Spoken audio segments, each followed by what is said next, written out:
PGT की book English की रंजीत सिंह वाली जो थी, नवा टॉपिक जो चल रहा था मल्टी चॉइस वाला लिटरेरी टर्म से, तो उसमें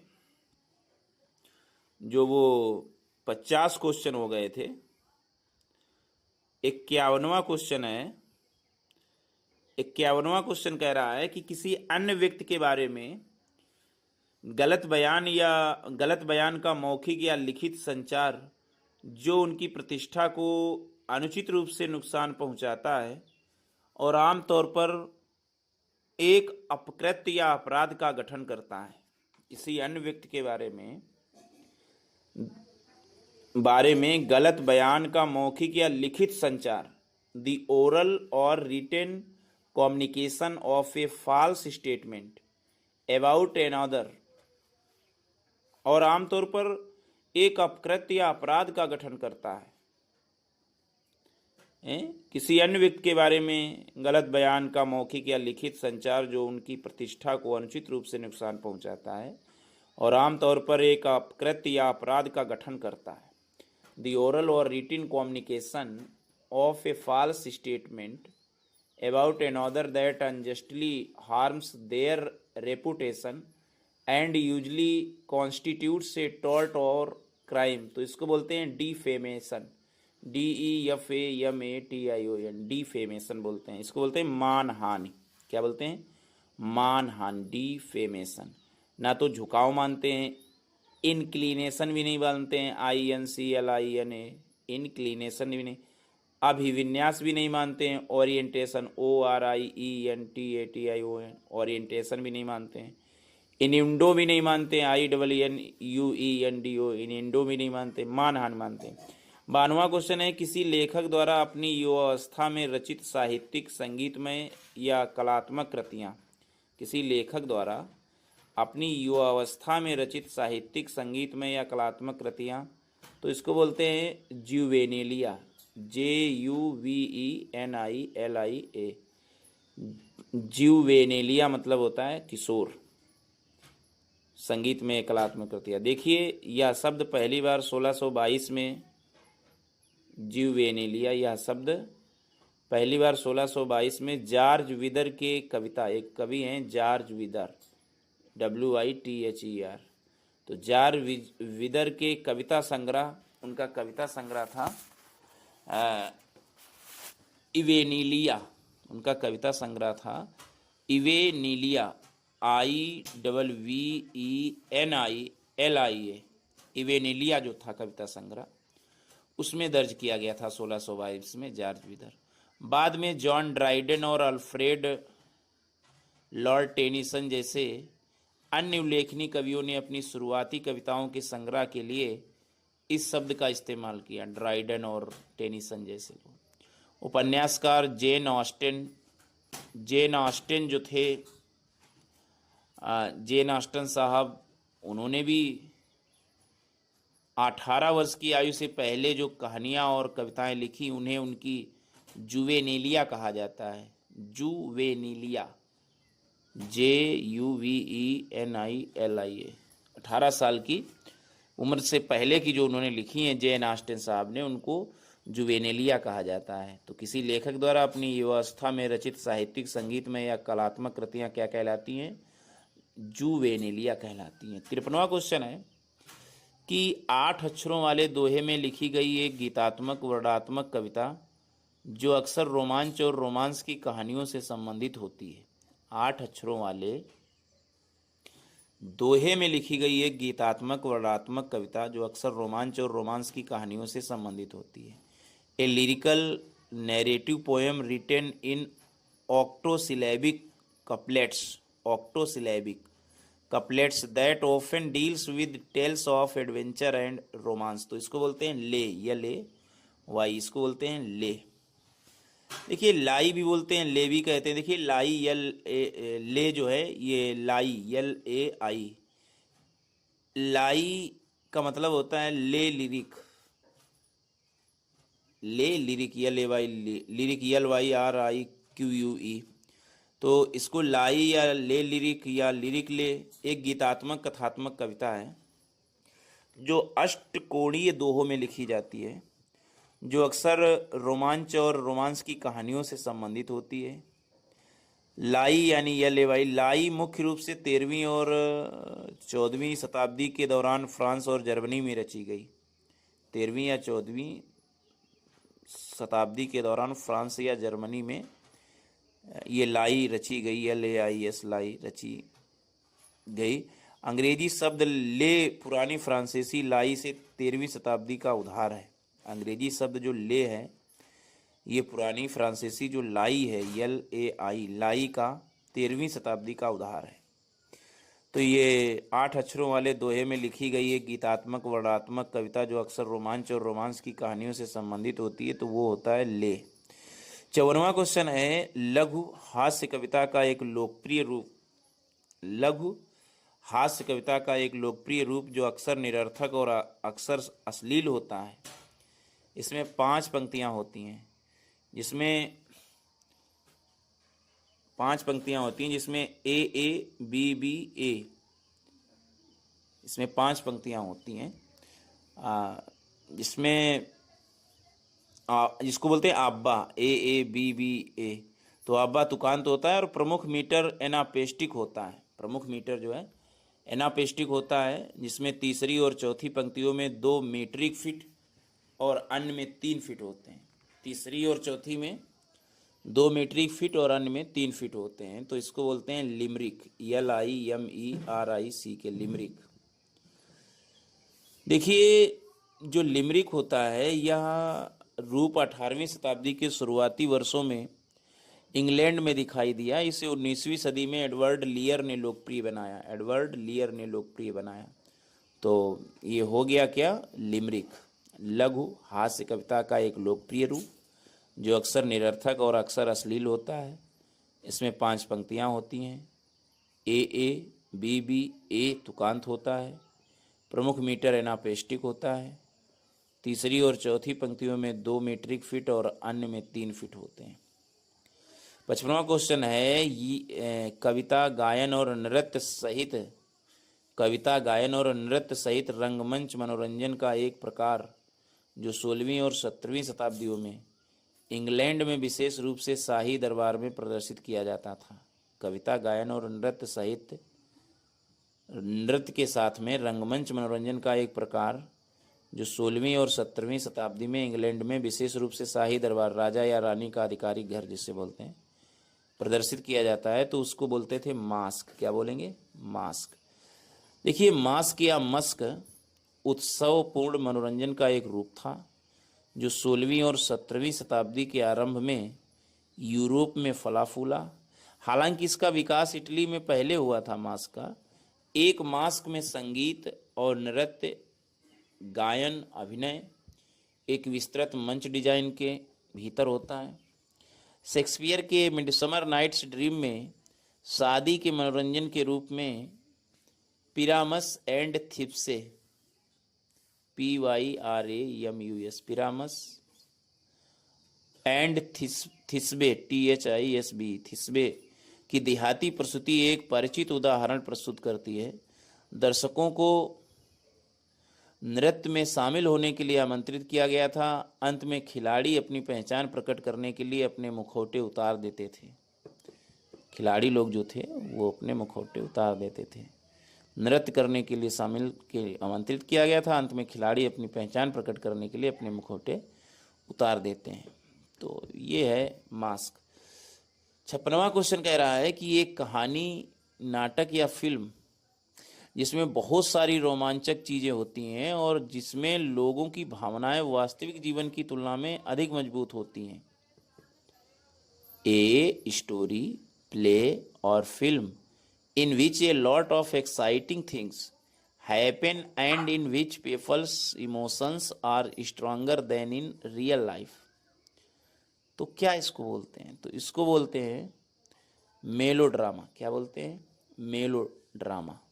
एक कहानी, नाटक या फिल्म जिसमें बहुत सारी रोमांचक चीज़ें होती हैं और जिसमें लोगों की भावनाएं वास्तविक जीवन की तुलना में अधिक मजबूत होती हैं, तो इसको मेलोड्रामा बोलते हैं। ना इंटरल्यूड बोलते हैं, ना क्लोजेट प्ले या ना मिस्ट्री प्ले, मेलोड्रामा। 57वां क्वेश्चन कहता है कि कहानी कहने या बिना बोले कुछ अभिनय करने के कहानी कहने या बिना बोले कुछ अभिनय करने के लिए अपने हाथों और शरीर की हरकतों और चेहरे के भावों का उपयोग करना, तो इसको क्या बोलता है? मतलब बिना कुछ बोले या कहने कुछ अभिनय करने के लिए अपने हाथों और शरीर की हरकतों और चेहरे के भावों का उपयोग करना, तो इसको बोलते हैं mime, MIME। The use of moments of your hands and body and the expression on your face to tell a story और to act something without speaking, बिना बोले कुछ कहने कर, तो माइमिंग बोलते हैं इसको। माइमिंग का हिंदी अर्थ होता है नकल। देखिए, नकल में भाषण के इस्तेमाल के बिना शरीर की हरकतों के जरिए कहानी को पेश करना शामिल है। नकल को मूक कॉमेडी से अलग माना जाता है।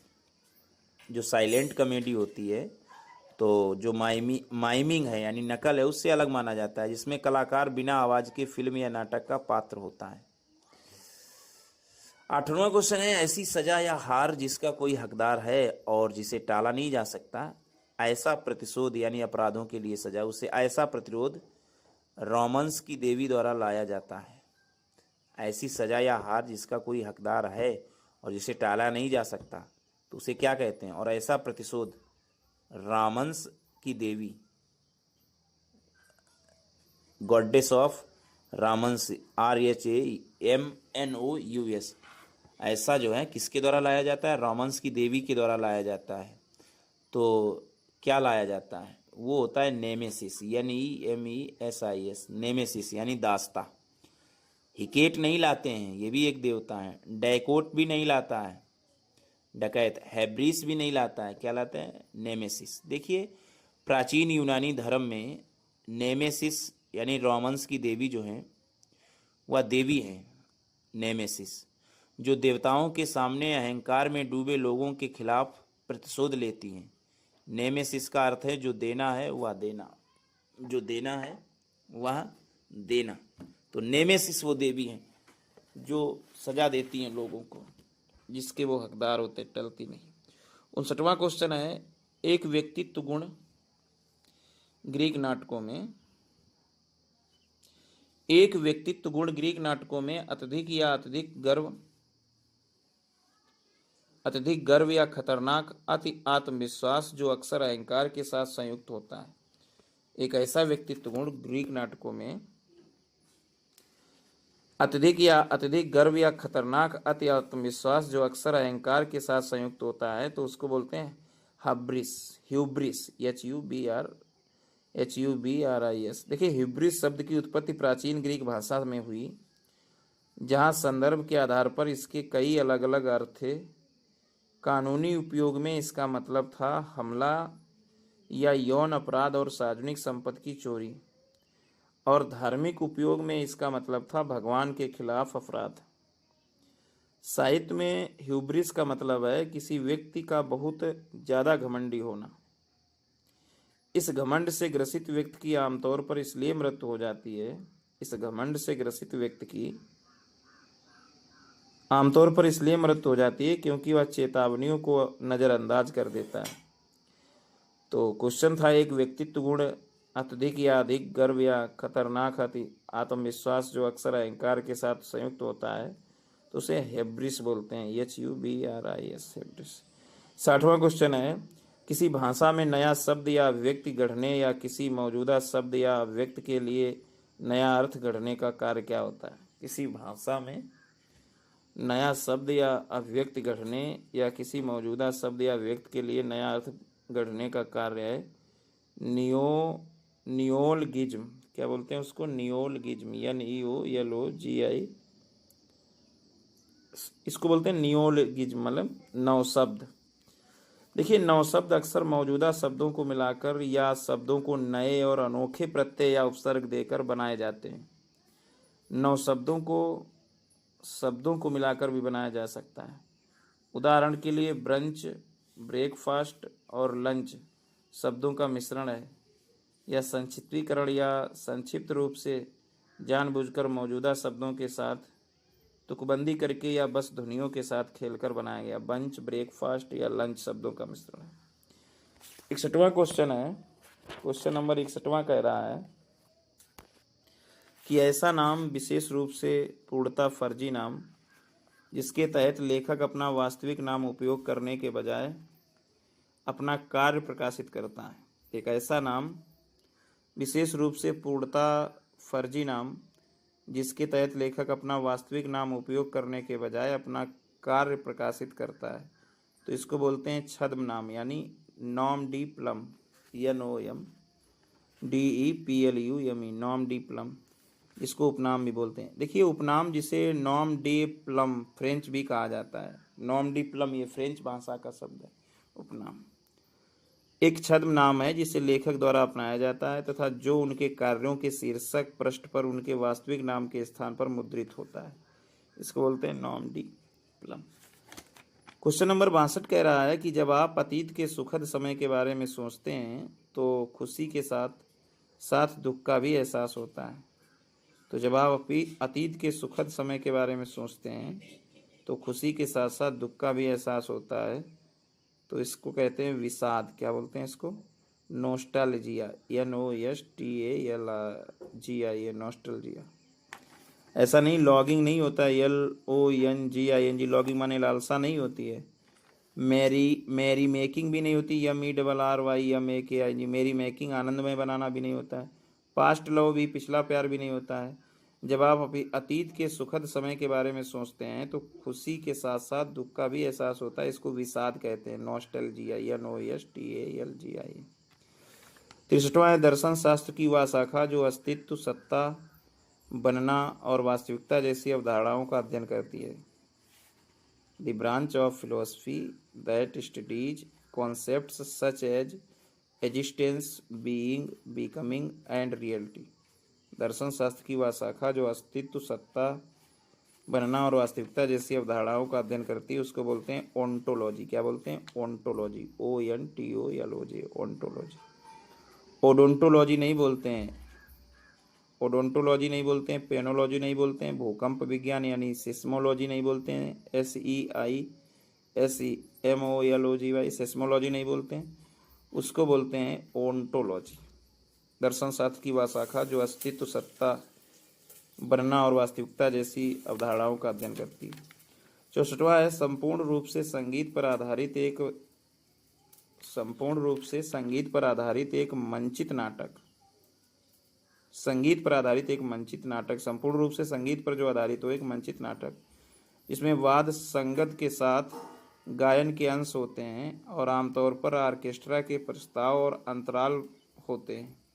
आमतौर पर ऑर्केस्ट्रा के प्रस्ताव और अंतराल होते हैं, क्या उनको कहते हैं? तो उनको ओपेरा कहते हैं, OPERA, ओपेरा।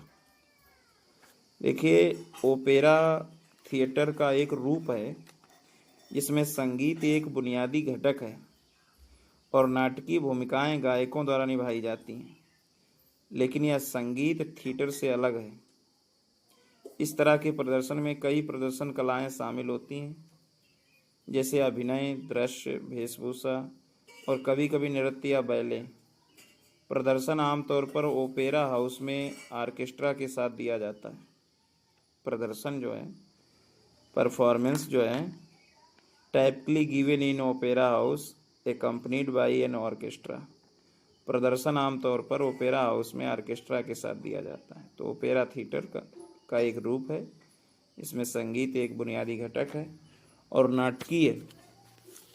नाटकीय भूमिकाएं गायकों द्वारा निभाई जाती हैं, लेकिन यह संगीत थिएटर से अलग है।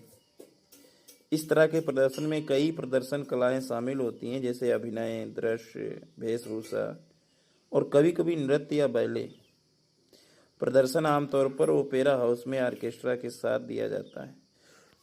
65वां क्वेश्चन है कि किसी व्यक्ति या वस्तु की उच्च प्रशंसा में दिया गया औपचारिक सार्वजनिक भाषण या लिखित पद।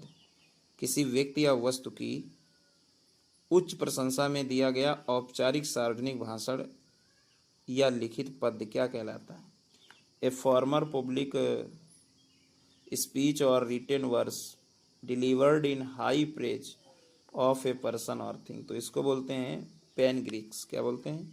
पैनेजिरिक्स, PANEGYRICS, पैनेगिरिक्स बोलते हैं। 6वां है कोई लेखन, भाषण या संगीत जो किसी व्यक्ति या वस्तु की शैली को मजाकिया तरीके से कॉपी करता है। A piece of writing, speech और music that copies the style of somebody's या something in a funny way. तो इसको बोलते हैं पैरोडी। क्या बोलते हैं इसको? पैरोडी। कोई लेखन, भाषण या संगीत जो किसी व्यक्ति या वस्तु की शैली को मजाकिया तरीके से कॉपी करता है उसको बोलते हैं पैरोडी। जिसे पैरोडी, इसका दूसरा नाम स्पूफ भी होता है। Spoof, SPOOF, spoof. A send up, lampoon, lampoon किसी चीज पर नाटक होता है। या कैरिकेचर भी कहा जाता है इसको। Send up, take off, lampoon, caricature भी कहा जाता है। एक रचनात्मक कार्य है जिसे नकल करने, टिप्पणी करने और या किसी चीज के बारे में लिखने के लिए डिजाइन किया गया है। व्यंग्यात्मक या विडंबना पूर्ण नकल के माध्यम से अपने विषय का मजाक उड़ाएं। नकली महाकाव्य वास्तविक महाकाव्य की पैरोडी है। नकली महाकाव्य वास्तविक महाकाव्य की पैरोडी ही होते हैं। क्वेश्चन नंबर 67 कह रहा है कि अभिव्यक्ति के संभावित छोटे रूप के स्थान पर लंबे वाक्यांश का प्रयोग लिखने या बोलने का घुमावदार या अप्रत्यक्ष तरीका क्या कहलाता है? The use of a longer phrasing in place of a possible shorter form of expression or a roundabout or indirect manner of writing or speaking। अभिव्यक्ति के संभावित छोटे रूप के स्थान पर लंबे वाक्यांश का प्रयोग लिखने या बोलने का घुमावदार या प्रत्यक्ष तरीका कहलाता है पेरीफ्रेजिज। पेरीफ्रेजिज कहलाता है। PERIPHRASIS, पेरीफ्रेसिस। देखिए, पेरीफ्रेसिस ग्रीक शब्द पेरीफ्रेजिन से उत्पन्न हुआ है। पेरीफ्रेजिन, PERIPHRAZEIN, पेरीफ्रेजिन से उत्पन्न हुआ है, जिसका अर्थ आता है चारों ओर बात करना। क्या होता है इसका अर्थ? ग्रीक शब्द पेरीफ्रेजिन से उत्पन्न हुआ है, जिसका अर्थ होता है चारों ओर बात करना। यह एक शैलीगत उपकरण है जिसे किसी अर्थ को व्यक्त करने के लिए अत्यधिक और लंबे शब्दों के उपयोग के रूप में परिभाषित किया जा सकता है, जिसे एक छोटी अभिव्यक्ति के साथ या कुछ शब्दों में व्यक्त किया जा सकता था, या किसी चीज के बारे में लिखने का एक अप्रत्यक्ष या गोलमोल तरीका है। उदाहरण के लिए, मैं जा रहा हूँ वाक्यांश का उपयोग मैं करूँगा के बजाय पेरीफ्रेसिस है। जैसे मैं जा रहा हूँ तो वाक्यांश का उपयोग करेंगे मैं करूँगा की बजाय। इस सर्क मालक्यूशन भी कहा जाता है। इसको क्या कहा जाता है? सरकमल्यूकेशन, SIRCUMLOCUTION, सरकमल्यूकेशन भी कहा जाता है। लेकिन सरकमल्यूक्यूशन और पेरीफ्रेसिस के बीच थोड़ा अंतर है।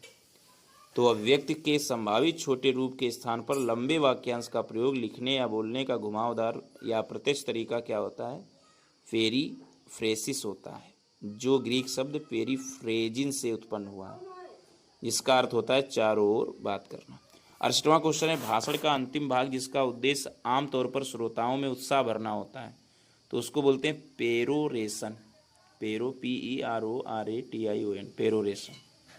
पेरोरेशन भाषण या प्रवचन का अंतिम भाग व्याख्यान से संबंधित है, जिसमें वक्ता या लेखक मुख्य बिंदुओं को दोहराता है तथा उन्हें अधिक गंभीरता और बल के साथ प्रस्तुत करता है, तो इसको बोलते हैं पेरोरेशन। 69वां क्वेश्चन है, ईसाई शिक्षाओं में प्रमुख बुराइयां या प्रमुख पाप गर्व, लालच, क्रोध, ईर्ष्या, वासना, लोलुपता और आलस्य कहलाते हैं। ईसाई शिक्षाओं में प्रमुख बुराइयां या प्रमुख पाप जो हैं, जैसे pride, greed, wrath, WRATH, wrath means होता है ना क्रोध, ईर्ष्या, इनवी माने ईर्ष्या, लस्ट, वासना, LUST, lust, gluttony, GLUTTONY, gluttony माने लोलुपता, एंड स्लोथ, SLOTH, स्लोथ माने आलस्य। तो ये क्या कहलाते हैं? 7 डेडली सिंस कहलाते हैं। ये कैसे कहलाते हैं? सात घातक पाप कहलाते हैं। कौन कौन 7 घातक पाप कहलाते हैं? आपको गर्व यानी प्राइड, लालच यानी ग्रीड, क्रोध यानी रैथ WRATH, एनवी यानी ईर्ष्या, वासना यानी लस्ट, ग्लूटोनी यानी लोलुपता, और आलस्य यानी श्लोथ। ये कैसे हैं? 7 डेडली सिंस। देखिए 7 घातक पापों को पाप और ईश्वर से अलगाव की प्रवृत्ति के रूप में माना जाता है। उदाहरण के लिए वासना व्यभिचार का कारण बन सकती है, जो एक घातक पाप है, या कुछ हद तक कम जानबूझकर अनैतिक विचारों को जन्म दे सकती है, जिन्हें मामूली पापों के रूप में वर्गीकृत किया जाएगा। घातक पाप यूरोप में मध्य युग के नैतिकता नाटकों, साहित्य और कला में एक लोकप्रिय विषय थे, जो घातक पाप थे। तो ये 7 पाप हैं। 17वां क्वेश्चन है कि 4 शास्त्रीय कार्डिनल गुणों जैसे विवेक, न्याय, संयम, साहस या धैर्य। तो 4 शास्त्रीय कार्डिनल गुणों विवेक, न्याय, संयम, साहस का विश्वास, आशा और दान के 3 धार्मिक गुणों के साथ संयोजन के रूप में क्या जाना जाता है? मतलब जैसे अगर हम कह दें कि विवेक, न्याय, संयम, साहस ये कार्डिनल गुण हैं, शास्त्रीय कार्डिनल गुण हैं, और विश्वास, आशा और दान ये 3 धार्मिक गुण हैं, इनके संयोजन से क्या बन जाता है? 4 शास्त्रीय कार्डिनल गुण यानी the combination of 4 classical cardinal virtues, प्रीड्यूस जिसको बोलते हैं, प्रीड्यूस माने विवेक, PRUDENC, प्रीड्यूस, जस्टिस यानी न्याय, संयम यानी टेम्परेशन, TEMPERANC, टेम्परेशन, कॉरेज यानी साहस। तो ये साहस या मतलब फॉर्टिट्यूड, FORTITUD, फॉर्टिट्यूड यानी धैर्य। तो ये 4 जो है कार्डिनल शास्त्रीय गुण हैं। इनके साथ में 3 और गुण मिला देते हैं, 3 थियोलॉजिकल वर्च्यू, 3 जो हैं धार्मिक गुण मिला देते हैं, जैसे फेथ यानी विश्वास, होप यानी आशा, चैरिटी माने दान। तो फिर क्या बन जाएगा? तो ये आपका बन जाएगा 7 स्वर्गीय गुण बन जाएंगे। क्या बन जाएंगे? 7 स्वर्गीय गुण बन जाएंगे। 71वां है एक प्रकार का छंद या दूसरी या एक पूरी कविता जिसमें 4 पंक्तियां होती हैं, उसको क्या बोलते हैं? तो उसको क्वाट्रेन बोलते हैं, QUATRAIN, क्वाट्रेन बोलते हैं। अगला है क्वेश्चन है किसी आधार को मिथ्या साबित करने की एक विधि या दर्शाकर कि उसका तार्किक परिणाम बेतुका या विरोधाभासी है, क्या कहलाता है? किसी आधार को मिथ्या साबित करने की एक विधि यह दर्शाकर कि उसका तार्किक परिणाम बेतुका या विरोधाभासी है, तो उसको बोलते हैं रिडक्टियो एड एब्सर्डम। उसको क्या बोलते हैं? REDUCTIO, रिडक्टियो एड एब्सर्डम, ABSURDUM, रिडक्टियो एड सबर्डम बोलते हैं उसको। देखिए तर्कशास्त्र में रिडक्टियो एड एब्सर्डम लैटिन भाषा में इसका अर्थ होता है बेतुकेपन में कमी, और यही शब्द है रिडक्टियो एड एब्सर्डम। इसका मतलब होता है बेतुकेपन में कमी। तर्क का वह रूप जो यह दर्शाकर दावे को स्थापित करने का प्रयास करता है कि विपरीत परिदृश्य बेतुकेपन या विरोधाभास को जन्म देगा। तो किसी आधार को मिथ्या साबित करने की एक विधि यह दर्शाकर कि उसका तार्किक परिणाम बेतुका या विरोधाभासी है, रिडक्टियो एड एब्सर्डम है। 72वां है किसी व्यक्ति या चीज को दिया गया नाम जो उसका वास्तविक या आधिकारिक नाम नहीं है। किसी व्यक्ति या चीज को दिया गया नाम जो उसका वास्तविक या आधिकारिक नाम नहीं है, क्या उसको बोलते हैं? A name given to someone or something that is not their or its real or official name, और वो नाम आप दे दो तो उसको बोलते हैं सोब्रिकेट नाम। सोब्रिकेट क्या बोलते हैं? सोब्रिकेट, SOBRIQUET, सोब्रिकेट। इसको बोलते हैं उपनाम, सोब्रिकेट। उपनाम छद्म नाम से अलग है। उपनाम sobriquet is distinct from a pseudonym. उपनाम छद्म नाम से अलग है, स्यूडोनिम छद्म नाम PSEUDONYM अलग है। उपनाम आमतौर पर एक परिचित नाम होता है जिसका इस्तेमाल वास्तविक नाम के स्थान पर किया जाता है बिना किसी स्पष्टीकरण की आवश्यकता के अक्सर या मूल नाम से ज़्यादा परिचित हो जाता है, तो इसको बोलते हैं सोब्रिकेट नाम, यानी किसी व्यक्ति या चीज़ को दिया गया नाम जो उसका वास्तविक या आधिकारिक नाम नहीं है, तो सोब्रिकेट नाम है। लेकिन छद्म नाम गलत होता है, वो फेमस नहीं होता है। 73वां है तर्क वितर्क का एक रूप जिसमें दो कथनों का उपयोग यह सिद्ध करने के लिए किया जाता है कि तीसरा कथन सत्य है।